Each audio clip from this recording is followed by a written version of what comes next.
Abaria loves to play champions like Talon, like Zed, so that's kind of what H2K are going to focus away. Febiven has his very comfortable champion pool as well. So just something to note here as we go through the first ban. MelonCats actually have their first ban docked from them as they were not on the scheduled start time for this game. Yes, as I'm sure everybody noticed, but this is the punishment they have to endure. They only have those two to go with, and as we mentioned, they're that red side. They have that Elise in, that Zed priority that we've seen a couple of times. They have to, if they don't want to have it first picked away, be that Gnar ban. And with one less to play with, that could be a big problem for them. It's very fortunate, though, that Abaria's playstyle is that Zed and Talon, because at this point in the game, 2 bans out on those AD mid laners is a good start for MelonCats. There's the Gnar ban that we were kind of expecting, and would not be surprised at this point to see H2K ban away something like a Jayce or something like an Irelia. And actually, I was looking at my notes when they made the ban, and that's completely different. Yeah, so they've banned away that Hjarnan, which is another very common first or second round pick in these most recent games because of how highly contested these junglers can be. And MC answer it by taking away another jungler, taking away Elise. That's why they're not going to ban Jayce. So when we were discussing our pregame for this, when we were talking about what we expected, I brought up, will they ban Hjarnan away from Gilius? They feel like that's the best way of doing this. And then they're going to pick the super strong Jayce in that mid lane for Febiven. So Febiven is already on a strong champion for himself. MC, however, have been able to pick themselves up 2 of our tournament's most played champs because of it. Maokai and Corki for top lane and AD carry. Yeah, though, that's some pretty strong champions right there already. Maokai getting locked in. We talked about Zeclipse. Would be playing Maokai if available. And then Corki on Crykee down in the bottom lane. He had some pretty good games in the last series as well. So Corki pretty much fits him down to a T. So we saw Gilius playing Kha'Zix in the last best of 3 MelonCats performed in last weekend. He didn't have a great time on that Kha'Zix either. So I don't see MelonCats being too upset if H2K pick this away from him. But at the same time, is his Rengar any better? That's what he's left with. He's not got many options with Lee Sin and Hjarnan banned away. So in the next 10 seconds, we're going to find out a lot about where Gilius go. As it is, H2K have locked in Kha'Zix and Rumble.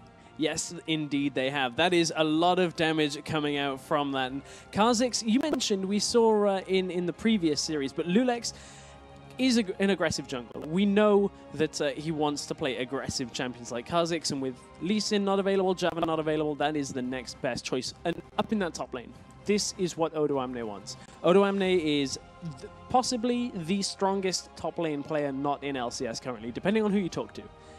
And Rumble into Maokai is a comfortable matchup for him. This is a situation where he can get a lot of damage very early on, and really maybe even look to carry H2K from the top lane. Now, 15 seconds for MC to decide what they go up against it with. They've still got plenty to choose from. We've not seen any supports yet, of which there are so many to go with, but we've seen a huge variety throughout this expansion tournament. Jannas, Sonas, all mixed in amongst there, but this is our first Elise up against or alongside that Thresh. Yeah, and that is some pretty fast lock-ins from H2K as well. Yeah, they've grabbed themselves Sivir and Alistar as their last 2. Okay, so Sivir into Corki is just very good in general. Alistar's a bit of a surprise, but it is Voidle's playstyle. Both of these support players love their melee supports. They absolutely love that short-range champion. Of course, Thresh is ranged, but likes to get in close to his opponents. But that is these supports setting themselves up for exactly what they want. But I'm looking at H2K's composition, and they've got a lot of poke damage here. You include Sivir in the mix, Rumble, Kha'Zix, and Jayce, and then Voidle's going to be able to just peel for whoever he wants. There's quite a bit of movement speed in there too, with Jayce's Gate and Sivir's ultimate, so that team's going to be pretty nippy when they decide to go in. As it is, MelonCats now have a tough decision as to how do you counter that much poke, that much potential siege from both Jayce and Sivir, and it looks like, and I think I'm pretty safe to say I agree with them. Xerath is their response. Yeah, Xerath's a very versatile champion in that middle lane. He, does everything that you'd want a mid laner to do, so fits very nicely into this composition. You look actually at the setup that MelonCats have. Maokai is going to give them good team fight and good single target. Elise is going to give them good single target catch. Xerath does the same thing as well. Team fight, single target, lots of damage. MelonCats right now are just picking Zeclipse onto a comfortable champion and having the rest of the team just bring so much damage to the fight. We have a couple of options here for MelonCats too. Now, we saw different dimension in both last week's and the previous games today, running with 2 big tanks in their front line. MC with this Elise could take her one of 2 ways. One of them is that big tank that could be that second front line champion alongside Maokai, or she could go for a bit more of an assassin AP burst option. So again, there's more versatility there that MC can choose from. But we do have all 10 of our champions locked in. We are about to head in over into the load screen. So don't forget to join in with the conversation at LOL Esports and hashtag LCS expansion to let us know what your thoughts are towards this. My thoughts right now are for the mid game. H2K have so much damage. They have Jayce, who is going to be great for poke. Sivir is going to have a fair amount of poke and wave clear. Then Rumble for team fighting alongside Kha'Zix as well. That is a lot of damage right there on the table from H2K. So MelonCats, although they've got potentially the better fighting composition with the Maokai ultimate, I think the skirmish-based fights for H2K in the jungle are going to be very difficult to deal with. So that's our mid to late game 2 lane phases, this early phase. You've already mentioned how Odoamne and Zeclipse is going to be such an important matchup for both teams. Is there anything else stand out here we need to pay attention to, or is it just the top? I think bottom lane is going to be fairly explosive right now, especially when you have 2 very different supports from what we're used to. Recently, we've been favoring a lot more of the sustain support. So you look at a Sona or a Nami. Hjarnan also for shields, but it's not so much sustain. This time, however, this is all about aggression.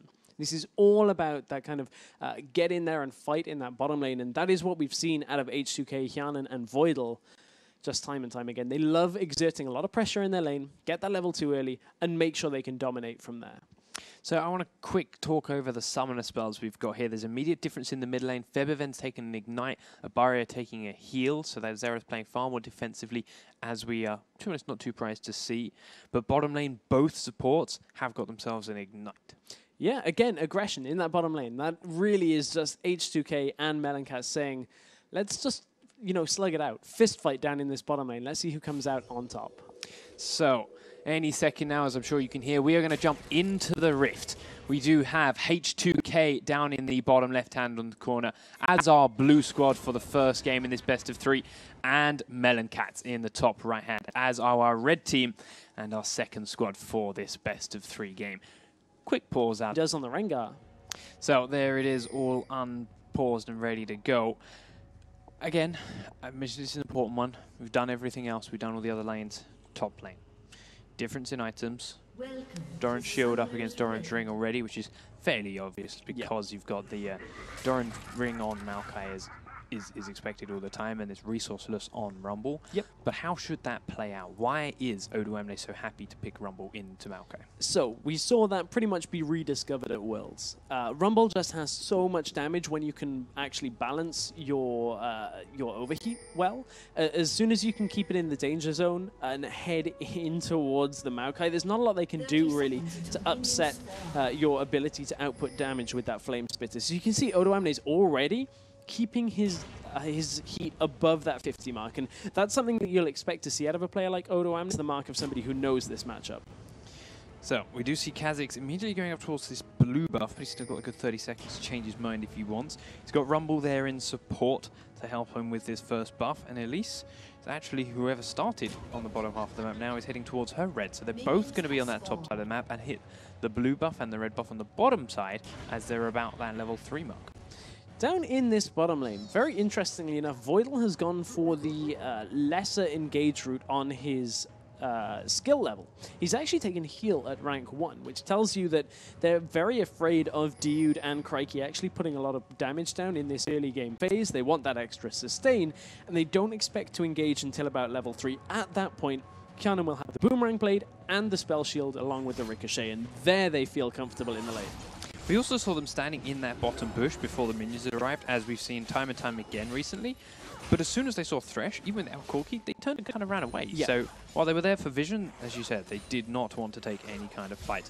But it's working out for them as they're already pushing this lane a lot harder than MelonCats can. Yeah, that's the other side of Triumphant Roar, Alistar's heal. It is going to heal everything around. And that is pretty much going to make sure that your lane is always healthier, pushing in towards the opponent. So it kind of offsets a lot of what Crykee and Dioud are going to want to do here. There we do see again trading with these level 1 abilities back and forth. Voidle heals it up and a lot of it is shrugged off again.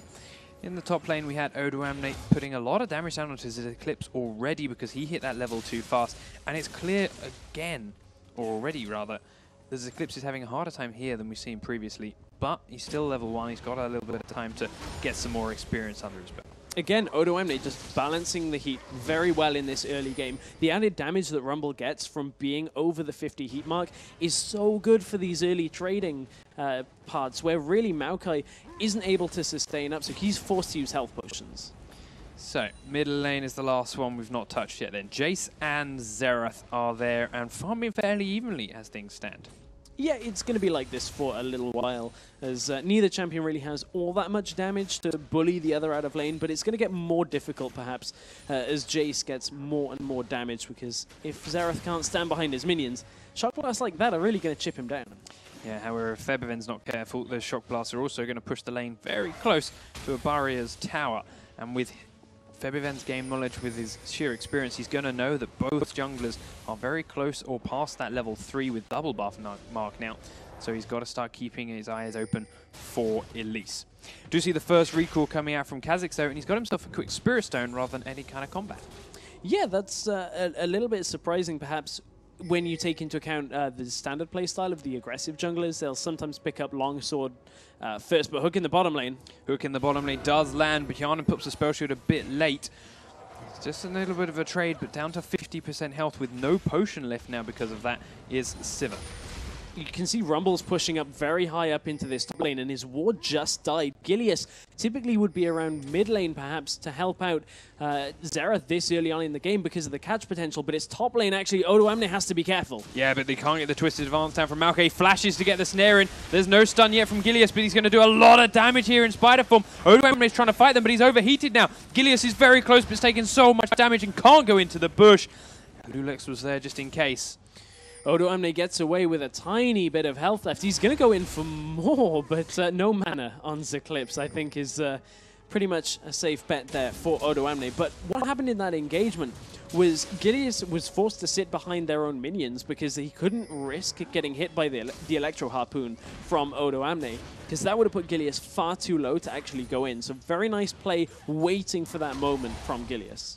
Yeah, it does get the minions all pushed into turret, which should give Zeclipse a nice base timing with, of course, that teleport to get back to the lane should he need it. loulex was around top there to help with that gank if he was needed, and as a result, he's used that extra time he's gained from knowing Elise is low to go towards the mid lane. Abaria has landed the stun on Febiven, but does have to get pushed back to his turret before loulex can really show up. But still, only one the potion left on Xerath. It's going to take a little bit of toll on him if he takes too many more shock blasts. Febiven may look to go in there. I was thinking he obviously could 2 the skies in, but his mana is far too low for this point. But what this is doing is delaying MelonCats' ability to get a pick in the mid lane. They're looking to set up Abaria and Gilius getting just a 1v2 kill or 2v1 kill in that mid lane and get themselves onto the board here. This is a fair lead already for H2K, about 500, 600 gold right now. And that gap is going to go even wider unless Gilius can get into this game some more. He's looking for an opening, or was looking for an opening onto Febiven, but actually they've decided Abaria needs to base, so they just want to pump and push this lane, so that's what Gilius is helping him do now. Kha'Zix is right up the top side of the map and nowhere to be seen as far as that's concerned, so they should have an easier time. Actually, okay, now I'm even more confused with what Gilius had done, because he didn't stay to help push their lane. He just came in, took a couple of creeps and left. Gilius just wanted a bit of farm, but I think the sentiment is kind of there towards what they're looking for in that mid lane. That 2 single target stuns into a kill is what they would look for, but not in that situation. So that kind of is a precursor to what MelonCats are going to look to set up later into this game. But back down to that bottom lane, we haven't really seen all that much out of our bottom lanes, considering we thought they were going to be very aggressive. But what we have been seeing is so quintessential of Sivir, always pushing in. Crykee's doing a good job of farming up with it, though. Yeah, right now they are on level pegging for the 2 AD carries. There's been a couple of trades either way, but again, easily sustained back up again by both Voidle and Dioud using, of course, that Targon's Embrace. But there's big gold counts now on both the AD carries and the mid laners. We're yet to see any of them go back and really make a spend of it. So that as Xerath hits the fountain, he gets back and he buys himself, interestingly, the beginnings of that Chalice, despite being up against physical damage. Yeah, that is true that he is up against physical damage, which normally you'd see it go perhaps towards a Morellonomicon, but in this case, he very much so needs the mana regen. Blue buff is not going to be enough for him, but again, a repeat gank up in the top lane. Gilius is coming out, but this time Zeclipse has no flash to get the snare down, and Odoamne just walks on out of there. Also, while that was happening, we saw another trade bottom, in which case, yes, Voidle is very low, but Crykee took all the damage for MelonCats, and that's a far better trade for H2K. But at the same time, we didn't quite catch it on our screen, but I believe Voidle flash pulverized and headbutted back, because he used both of his summoners in that engage, and he's just hit a very important spike at that level 6. Alistar ultimate allows the bottom lane here from H2K to trade so effectively in these fights because of the damage reduction. So watch out when these two pairs go back to the lane. The MelonCats cannot afford to have Alistar hit a headbutt pulverize combo. So, time for that first blue buff handover. Abaria is heading towards that now because Gilius is there to give it to him. loulex just killed off a ward in the river on the top side. He's now heading towards his red buff, because that's the first thing to respawn for him. Or is he already given that blue buff over to Jayce? That's an odd timing because he started it. He must have already given it to Jayce, never mind, just missed it. As that'll help that mid lane become back into an even more comfortable farm fight. Yeah, there we go. Yes, indeed. But look at what Jayce did, in fact, pick up Brutalizer and the tier. So between that and the blue buff, he's going to be throwing those shock blasts out all the time in this mid lane. Odoamne is starting to get very aggressive up top now that he's at level 6 as well, and this is a big wave of creeps that the Zeclipse isn't going to be able to pick up from this turret because he hasn't got his TP to get back from this recall either, and this CS lead that is already there for Odoamne is about to stretch even larger. And that is forcing Zeclipse into a build path he really doesn't want to go to. Ideally on Maokai, you want the Catalyst, the Protector, because it makes you tankier over time. You pick up Rod of Ages, you get tankier over time, and from there Maokai is the team fight menace. But he's having to go Spectre's Cowl just to get the magic resist. That is not going to lead to a very tanky Maokai as they start to group. Yeah, it's going to take a long time for MC to get Zeclipse into the point they like him being at. But can they stay in that long? Because H2K, we've already seen how they like to be aggressive. You mentioned the flash pulverize in the bottom lane. We know them in the past. But once they know their power spikes very well, they are not afraid to take fights. And if Zeclipse isn't in the right setting when H2K decide it's go time, MelonCats are in a lot of trouble. MelonCats are already in a bit of trouble. When you look at how their lanes are going, they're down in every lane, and that is not a good position to be in against potentially one of the top challenger teams in Europe. I mean, everybody's talking about how H2K are looking incredibly strong right now. We know that they're doing well against the rest of the EU Challenger lineup, so they're making a big statement about wanting to get back, get to the LCS, finally. So, Gilius has made 2 attempts top now. One of them almost worked, the other one didn't even come close. But Odoamne still knows he's taking a lot of focus from this jungler and has got 2 wards there covering his backside for any further ganks. So Gilius needs to find an opening somewhere else, and perhaps that could be opening into a dragon if MelonCats play it right. But if they keep going like this, they're slipping behind by 1,000 gold in just laning, in just CSing. So they need something to change. I mean, Gilius has wanted to get into the mid lane, but every time Gilius is around mid, Abaria takes another shock blast. We keep hearing the low health pings, and just again and again, Abaria is just getting hit by shock blast after shock blast, and that's opening up a CS difference. And this is a Xerath who should be able to farm fairly well, and already this has opened up just from a recall the dragon attempt. Dioud comes in to try and spot it. Hasn't got a ward to place down, but they know it's happening, so they can get a rough timer on it, and they're not going to stop it. And they don't have wards because Dioud has opted for mobility boots, but top lane... in the top lane, the equalizer comes out. Zeclipse dodges around it, but he's still taking so much damage from the rest of what Odoamne has. He has to flash back to the tower to stay alive, but again, he's got to recall. He's going to have to back. Like right now, he cannot afford to really stick around, even with Gilius up there, because Odoamne will 2v1 this situation should it come to it. We've seen Rumble do that before. We'll see it again. It's just a matter of whether Gilius know that Gilius is here now too, because there's no other reason for Zeclipse to stay around like this.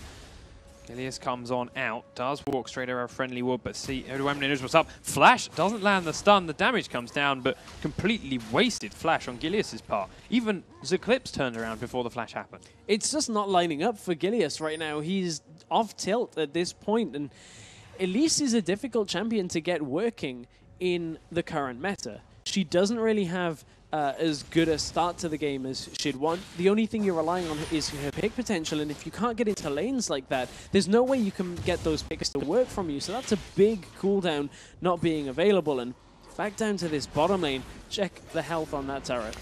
Check the health on Dioud after he takes a BF Sword infused Boomerang Blade to the back.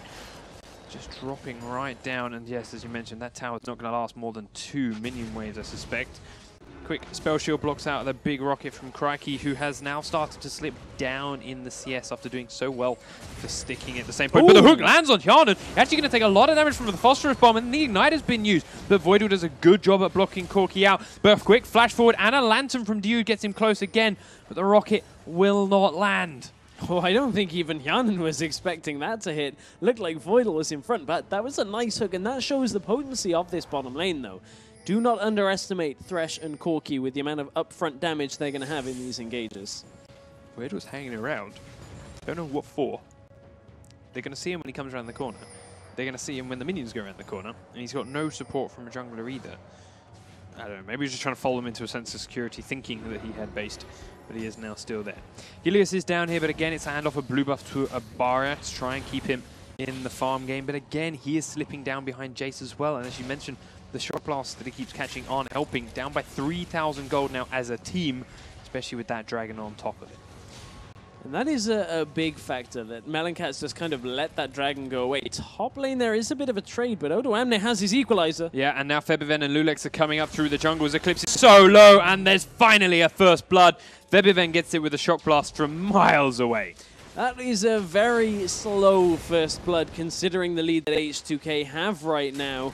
But it's on one of the players that they really need it on, because the problem with Sivir is the later into the game you go, she doesn't exactly have the damage to deal with a tank like Maokai. So who do you put the damage on? Jayce has damage, Rumble has damage, so let's get kills and assists on them. Maokai's never going to be a problem.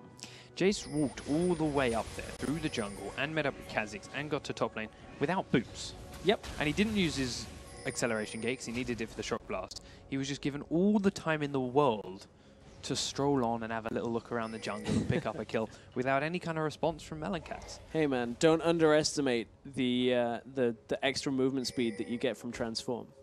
There is some of that too. It's hammer Transform on the way up. We do actually get a stun from Gilius onto Voidle, but he shrugs it off with a heal. We do see MC now trying to get a bit of vision control around this dragon pit, which is good, but as Dragon's not coming up for over 2 minutes, those wards probably won't last. No, and another factor that when Dragon actually does end up coming up is Odoamne is going to be a massive presence there. He's got a needlessly large rod before even haunting guys, which is an insane decision-making process that Odoamne has gone through. Is like, I don't actually need the magic penetration right now. I'm just going to get flat AP and deal massive amounts of damage to everybody in the next Dragon fight. So you see him bullying Zeclipse off of every last creep. Zeclipse has gained about 8 CS from the last time we looked at those numbers. He is now down by 60 in his own. This is up here again, though. No wards at all. Gilius has done a good job of that. He's dodged Odoamne's wards very well. This time the snare does land, but Odoamne may kill Zeclipse before Gilius even gets there. It's a great equalizer, though. Odoamne will fall without taking either in return. Oh, so close, though, and that was a little bit of overconfidence. Jayce is on his way up, though, so they've got to be careful here. One shock blast will take out either, and if they stack, it'll take out both. He's checking the bushes. One's clear. He's trying to get in the next one. One recall is going to complete, but Gilius is a bit late. He does get the last shock blast. Figured out where they must have been, and he picks up a return kill. He made a list. He checked it twice, and down go MelonCats. There's not really a Christmas classic in that one. No. Abaria is doing a little bit of damage onto loulex, but he's dodging away from most of it. But we do see a turret going down in the top lane, and that bottom lane one finally fell as well. So it's 2 turrets to 0 now in H2K's favor, and a 5,000 gold lead. Voidle's behind Dioud, gets the knock up, gets the pulverize, and he's going to keep chasing onto it. Hjarnan goes around the box and starts putting damage down onto Crykee. Remember, there's no tower here this time too, so they can chase a bit further, but Crykee's putting out plenty of damage that H2K a little bit too scared to keep the chase up. And with Abaria coming down the river, he's going to keep firing off his ult to somewhere down to the bottom lane as the teleport comes down now from Odoamne. Dioud falls. Crykee trying to fight Hjarnan. He will also fall. And H2K again come out with 2 kills as no response from the MelonCats. They were just waiting on the cooldowns for Voidle, just waiting for that headbutt pulverize, and from there, teleport down from Odoamne. Here's the dragon fight that we were kind of predicting, but it is going to be preceded by a mid tower going down as well. Mid tower falls, mid lane is all the way open, and MelonCats are getting pushed back even harder. And while I'd say that, okay, you can fall behind a little bit with Xerath more than perhaps some other champions because he can wave clear so much better than a lot of people, but even he is getting destroyed by H2K's poke from even Odoamne, which is quite a distance of poke that he can't wave clear properly for them. He's back to the fountain after defending poorly that first middle turret, and now they may lose the second middle turret because of it. As it is, H2K decides 2 cannot push against 4 though, and they do back away, but not before doing 3/4 of the damage on that tower. Yeah, so a lot of that damage comes from the fact that Febiven just hit a really important spike. He's level 13, which means he has 5 points in Shock Blast and 5 points in Hypercharge right now. And that gives him the ability to push down towers incredibly quickly. First you siege with Shock Blast, then you just chunk it down with that extra, I believe, yeah, the extra 130% damage on each auto attack at max speed. So Febiven, Last Whisper and a Mana Mune as well is really in a great spot. So apparently we're getting some lag on the side of MelonCats, and they'll get that solved as fast as possible again. And, has disconnected. yeah, Abaria just reconnecting again as fast as possible. So ultimately, MelonCats, unfortunately, it's not really going their way today with a couple of small lag issues, and well, every lane losing over. Yeah. I mean, there's no way to sugarcoat that either. And I don't even think that the ban that they missed would have fixed that. It's MelonCats right now coming into this game just seem a step behind the game plan that H2K have. H2K have set this up very well for themselves, mobility, poke, mid-game damage. And MelonCats are kind of floundering here. They don't... I mean, we can see sort of what they need to do. They need to back off, they need to defend the sieges again, not getting picked off from random ganks and roams from H2K. But with Febiven landing every single shock blast, which is now approaching 50% of Abaria's health with each blast, it's so incredibly hard to play like that. And MelonCats, I mean, they're going to try their best, they're going to do everything they can, but they're down by 8,000 gold at 18 minutes. And H2K look incredibly comfortable. Beyond comfortable. They just, it looks like a walk in the park for them right now. And it's going to get even tougher by, even though Abaria is about to finish, or about to, nope, not even about to complete. He's a long way off his Zhonya's Hourglass. That's going to go a little bit of the way to kind of helping them out a bit in surviving through some of this poke. They just have a composition that is very mismatched. You've got a lot of single target focus, and then your team fight is kind of reliant on Zeclipse's damage reduction, and then getting a pick to begin with that Abaria opens up a lot of damage, and then kind of just hoping H2K don't have damage from there, which unfortunately they do. So we did get a ready from both of those teams. The game is unpaused. We will be back in. Let's see if hopefully that gives a new spurt of life then for MelonCats. We do see in the top lane they're giving another go on Odoamne, but he uses the equalizer down onto 2, and Gilius is taking so much damage from it. Odoamne is slowed up again, but now he's got Voidle in support, and it's a 2v2. Kha'Zix and Sivir are also coming, and suddenly MelonCats are massively outnumbered. Zeclipse is running in the right direction. loulex and Odoamne, however, are chasing to Gilius, who is in certain doom. They're going to keep chasing him as far as they can. He's heading towards the river. Odoamne's careful of the turn, but there's the slow. There's the kill for Rumble. Easy kill. H2K, are they even turning towards Baron here? I think they are. And this do not blame them. This would normally be an incredibly fast Baron, but they've seen Corki's in the bottom lane. They know Gilius is not around, so they don't. There's no damage available really for MelonCats to look to steal this one away. Yeah, even with that kill, of course, the jungle smite is gone. Abaria, do you have the damage? Gives it a go, but Kha'Zix picks it up with ease, even with Dioud's grab. But we do get the ult come out from Xerath. Odoamne, however, dodges every single one. And now they may even follow it up some more kills. Zeclipse's headbutt pulverized and killed. Kha'Zix going to chase onto Abaria. The shock blast doesn't quite land, but the hook from Dioud will hit loulex. He's going to flash forward, though, and go for the next reset. Now they're onto Abaria. loulex incredibly low, but Abaria's down, and it's a double kill for Jayce. I believe the only one that didn't die in that whole fight was Crykee, and that is just H2K with this massive spike they have right now. Now they've got the regeneration as well from Baron, and H2K are in a commanding position right now. Looking for the blast.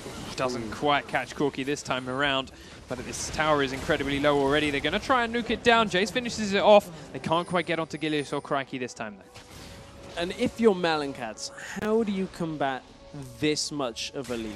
This is the kind of lead that will just close games out, and MelonCats have to know that. Zeclipse right now is so not tanky. I've got to find a word for that. So squishy. Squishy is the word. Opposite of tanky. He hasn't got a completed item.